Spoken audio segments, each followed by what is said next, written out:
Boletim Coppola.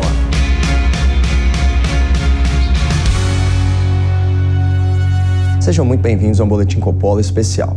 Hoje nós vamos comentar a entrevista do presidente Bolsonaro a um dos principais âncoras da TV americana, o analista político Tucker Carlson, da Fox News. Para me ajudar nessa missão, nós teremos a presença ilustre do internacionalista e cientista social Fernando Conrado, que mais uma vez participará do nosso quadro Conversa de Boletim. Considerado pela revista Time como o conservador mais poderoso dos Estados Unidos, o jornalista e apresentador Tucker Carlson é recordista de audiência na Fox News, onde apresenta seu programa em horário nobre. Inimigo declarado do politicamente correto, adversário de peso dos globalistas e crítico vocal do Partido Democrata, de Obama, de Hillary e de Joe Biden, Tucker entrevistou o presidente Bolsonaro na semana passada, além, é claro, de ser acusado de racismo e de apropriação cultural por vestir um cocar indígena para uma foto descontraída. Enquanto a esquerda brasileira e a esquerda americana se preocupam com os adereços de Tucker, ele se preocupa com o futuro da América Latina, especialmente diante da possibilidade da volta de Lula e sua caterva à cena do crime. Para Tucker, uma América Latina vermelha, com o Brasil nas mãos do PT, seria uma afronta aos ideais de democracia e liberdade valorizados nos Estados Unidos, além de escancarar as portas do continente para os interesses da China. Há tempos, o âncora americano denuncia a agenda confessa do Partido Comunista Chinês de expandir sua influência. De fato, por meio de grandes investimentos, infraestrutura e pela cooptação de agentes políticos e midiáticos, a China tem atuado com protagonismo ao redor do globo. Para ficar em um exemplo, no continente africano, cada vez mais sob domínio econômico chinês, apenas um país reconhece a existência legítima de Taiwan, uma democracia independente. Assim como as sucessivas violações aos direitos humanos e às liberdades fundamentais, as práticas colonialistas da China ferem a soberania e a moralidade do Ocidente, mas raramente são criticadas pela grande imprensa que, segundo Tucker, só tem compromisso com o poder. O apresentador americano reputa o Brasil como o principal aliado dos Estados Unidos no hemisfério ocidental e enxerga no presidente Bolsonaro um foco de resistência à influência chinesa, à hegemonia da esquerda, ao intervencionismo estatal e ao politicamente correto. No próximo bloco, eu e o Fernando Conrado vamos comentar os principais pontos da entrevista que Bolsonaro concedeu a Tucker Carlson. Nós já voltamos. Sejam muito bem-vindos à nossa conversa de boletim sobre a entrevista de Jair Bolsonaro a Tucker Carlson, estrela da Fox News americana. Hoje nós recebemos aqui nos estúdios da Jovem Pan News o internacionalista e cientista social Fernando Conrado. Fernando, seja muito bem-vindo. Como é que tá, Caio? Sempre uma honra estar aqui contigo. Graças a Deus. Bom, Conrado, no começo do seu editorial, o Tucker ele apresentou um compilado de ofensas, de ataques, da imprensa americana ao presidente Bolsonaro. Isso desde a sua eleição. Então, para você ter uma ideia, ele foi chamado de autoritário, de aspirante a ditador, de racista, de misógino. E assim que a CNN e a MSNBC e também várias outras publicações ligadas à esquerda americana retratam o Bolsonaro para o mundo. Então, até agora, grande parte do público internacional formava a sua opinião sobre o presidente brasileiro, aí com base no que diziam dele, não com base no que ele dizia, né? Então, você acha que essa entrevista, que foi um grande sucesso de audiência, você acha que ela representa aí um ponto de virada na percepção dos gringos sobre o nosso país e sobre o atual governo?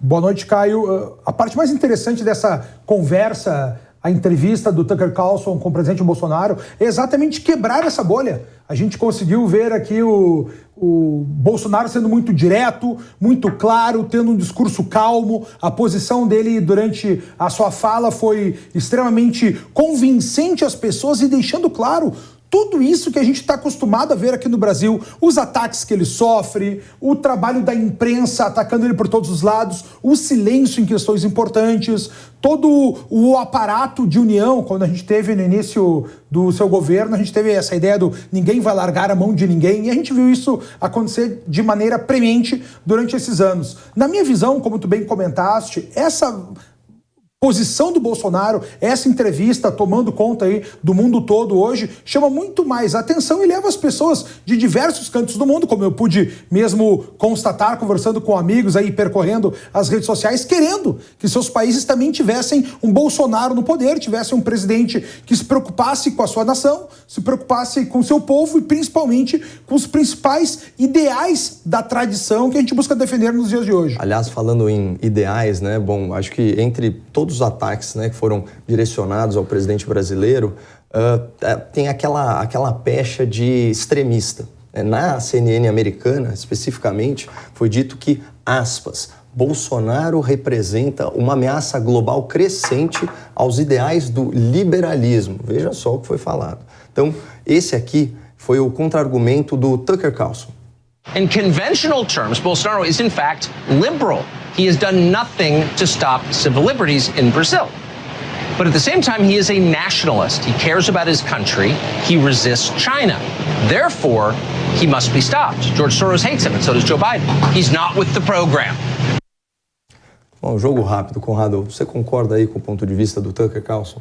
Acho que o Tucker Carlson foi muito feliz. Inclusive, é interessante trazer às pessoas essa definição do que é o liberalismo, né? Quais são as ideias do liberalismo clássico, lá com John Locke. A gente tem exatamente a defesa da vida, a defesa da liberdade, a defesa da propriedade privada, a defesa do livre comércio e a defesa do Estado de Direito. E é isso que a gente vê o Bolsonaro, né, o seu governo, defendendo nesses últimos anos.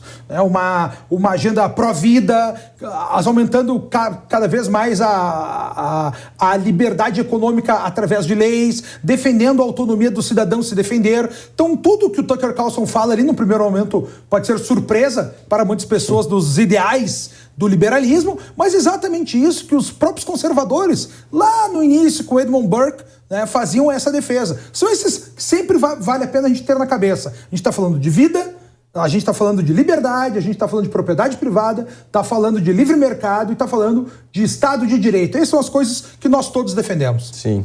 Bom, aí já falamos então da situação, vamos falar da oposição, né? Porque logo no começo da entrevista, né, o Tucker, ele afirmou que a oposição ao Bolsonaro, isso tanto no Brasil quanto lá no exterior, é uma ampla coalizão formada por bilionários, pela elite universitária e pela grande imprensa, né? Então são aí segmentos que sentiram aí um forte impacto, principalmente econômico, nessa nova gestão. Bom, na sequência, o Tucker ele pergunta o que aconteceria com o Brasil caso essa oposição volte ao poder. Então aqui eu selecionei alguns trechos da resposta do presidente. Vamos dar uma conferida. Is the fact that Brazil had a country that, upon taking office as president, the incumbent president surrendered strategic positions in the cabinet political parties, including the cabinet ministries, state banks, state companies. I did not do that. So I got a lot of pushback, strong pushback from Brazilian parliament, and we were able to withstand. In 2019, in 2020, of course, the pandemic hit and everything changed. And this country was doomed to a fiasco because many governors actually gathered forces through the economy to defeat me. Olha, essa resposta do presidente Bolsonaro me lembra uma máxima que eu cito bastante em palestra, Conrado, que é do Wole Soyinka. Ele é nigeriano, prêmio Nobel de Literatura. Ele dizia o seguinte: quando você combate a corrupção revida. Quando você combate o sistema ele revida. Então, o que você acha desse diagnóstico do presidente Bolsonaro sobre o toma lá da cá, né, com o Congresso Nacional, e a postura de certos governadores na pandemia?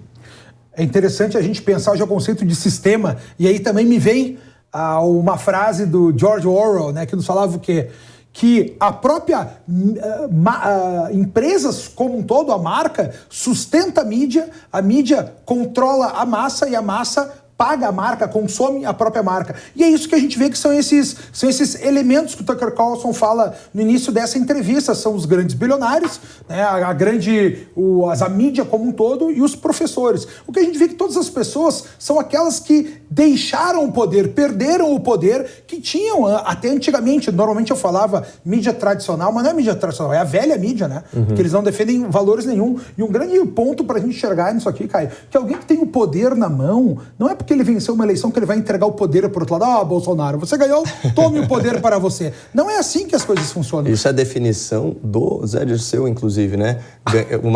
Nós vamos tomar o poder, que é diferente de ganhar a eleição. Exatamente, e é o que a gente está vendo acontecer por todos os lados, né? Sim. Até é interessante a gente enxergar nessa construção toda aqui, Caio, o próprio passo agora do que vem no próximo governo, o que pode vir a acontecer. Para você ter ideia, a gente tem agora o próximo presidente que vai definir os próximos ministros pelo menos 2. Da nossa Suprema Corte e também ministros dos principais tribunais regionais e também do nosso Tribunal Superior. Então isso a gente tem que ficar atento aí, saber para quem que a gente quer entregar o poder nas próximas eleições. E uma coisa que me chamou a atenção, ele fala que era uma tradição no Brasil, né, o ocupante do cargo da presidência lotear o poder, né, inclusive as pastas ministeriais, com o Congresso. É claro, para a imprensa americana seria muito complexo explicar exatamente o que é o centrão, né? Então, essa horda de políticos patrimonialistas, fisiológicos, etc., que mandam e desmandam no Congresso brasileiro.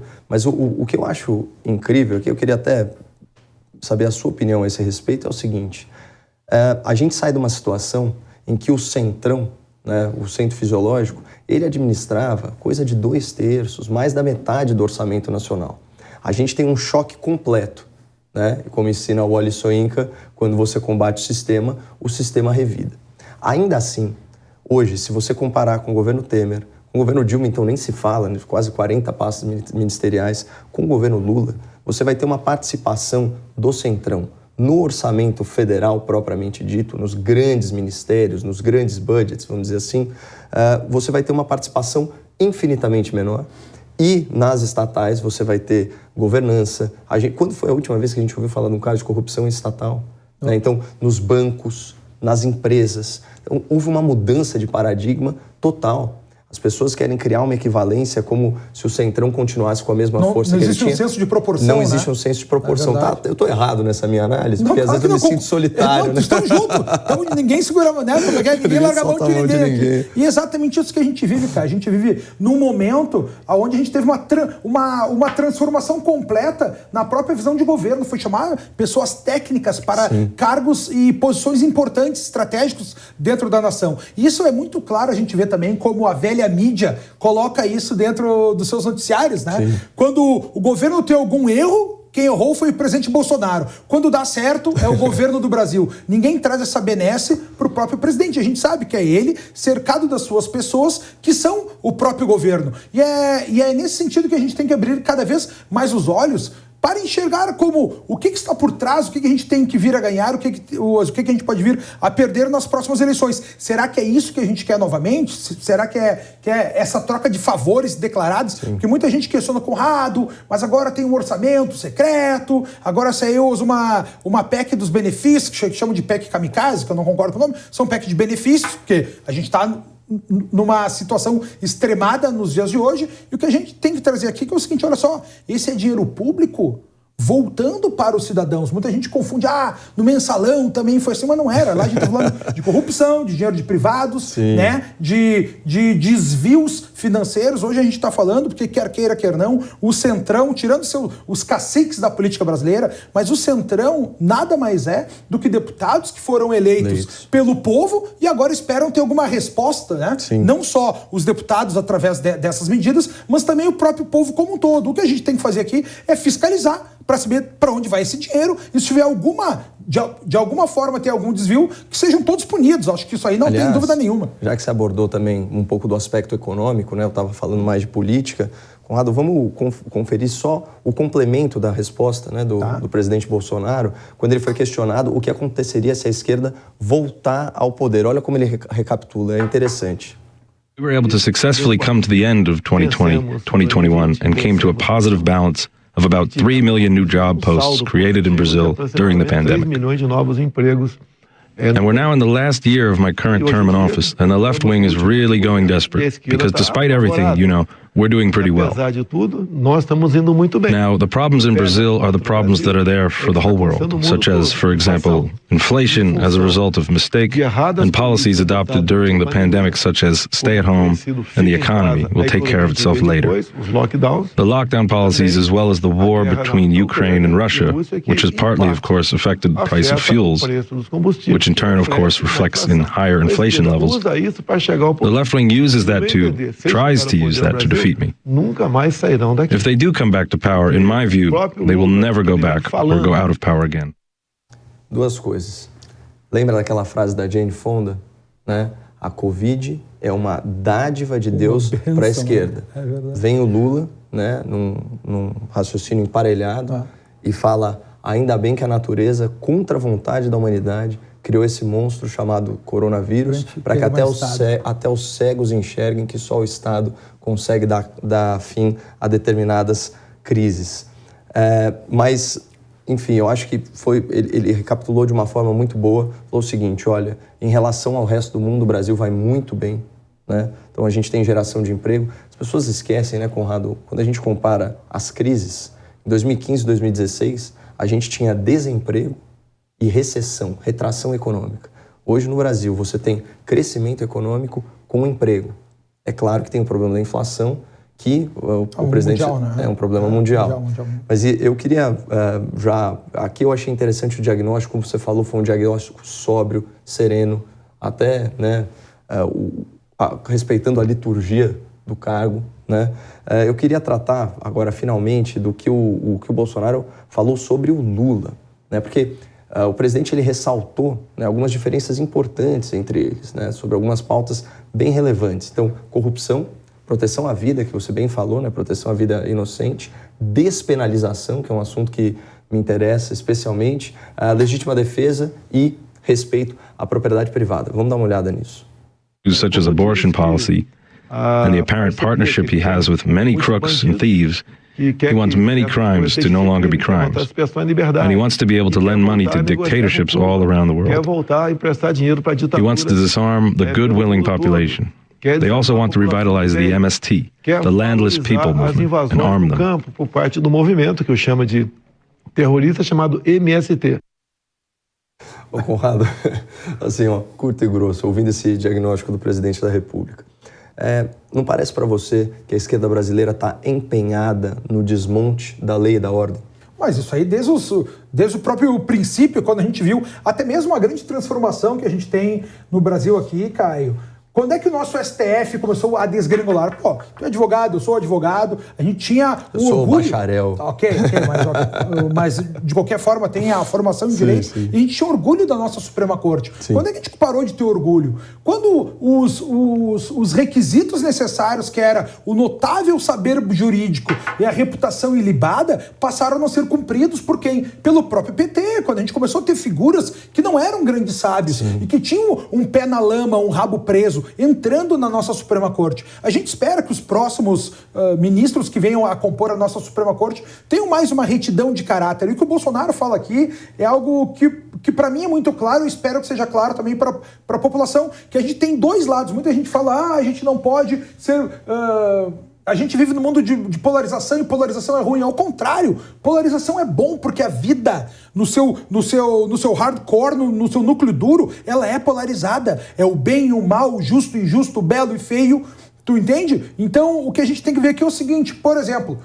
A gente tem de lado um candidato que propõe o aborto a qualquer momento da gestação. O outro que não, que quer preservar a vida. Eu quero que a vida seja preservada. Eu vou votar com um candidato que quer que a vida seja preservada. Tem um candidato que quer que o ladrão de celular seja solto, porque ele só roubou um celular. Tem outro que quer que o ladrão seja punido e que a polícia seja cada vez mais fortalecida. Eu quero que a polícia seja fortalecida. Eu vou votar num candidato que quer que a polícia seja fortalecida. Então tem que ficar muito claro isso para nós. Por exemplo, invasão de propriedade privada com MST. Como é que a gente tem isso acontecendo no Brasil até hoje? Inclusive, o governo Bolsonaro, o que a gente pega os dados, foi um dos que aumentou ainda mais essa própria distribuição de terras no Brasil, sim, para fazer com que a gente consiga ter cada vez um Brasil mais apto. E durante essa pandemia, só para encerrar aqui, aqui, o que a gente viu foi que nesse momento aí de atropelo gerencial, de gestão, a gente teve aí os cofres públicos jorrando dinheiro público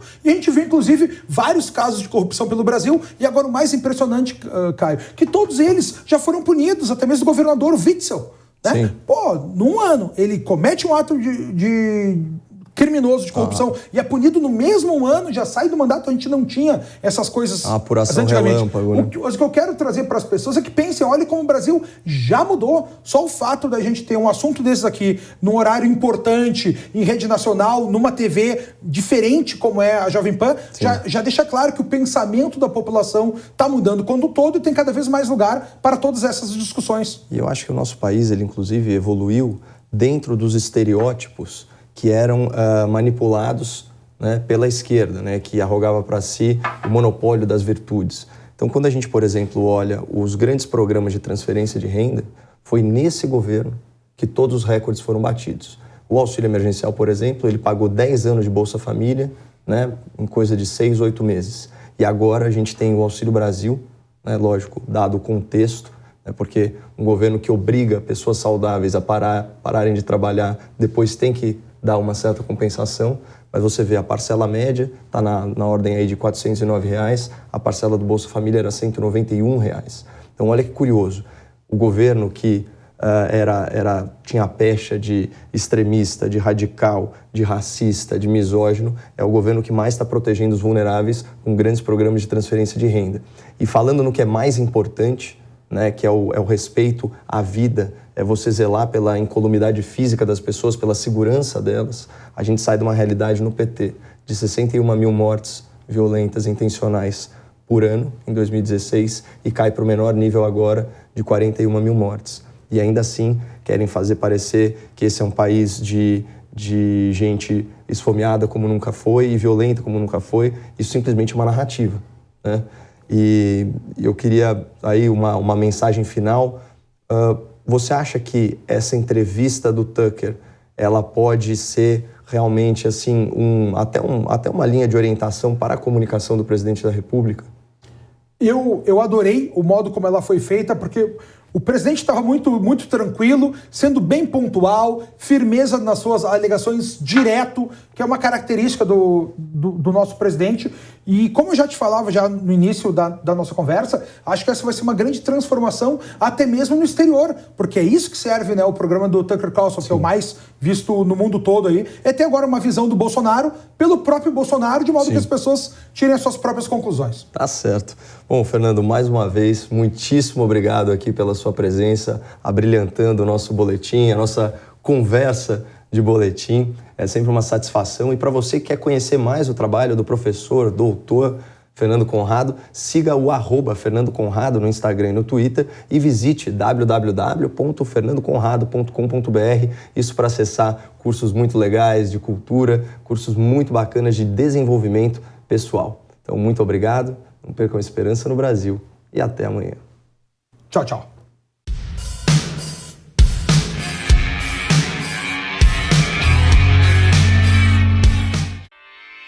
Realização Jovem Pan News.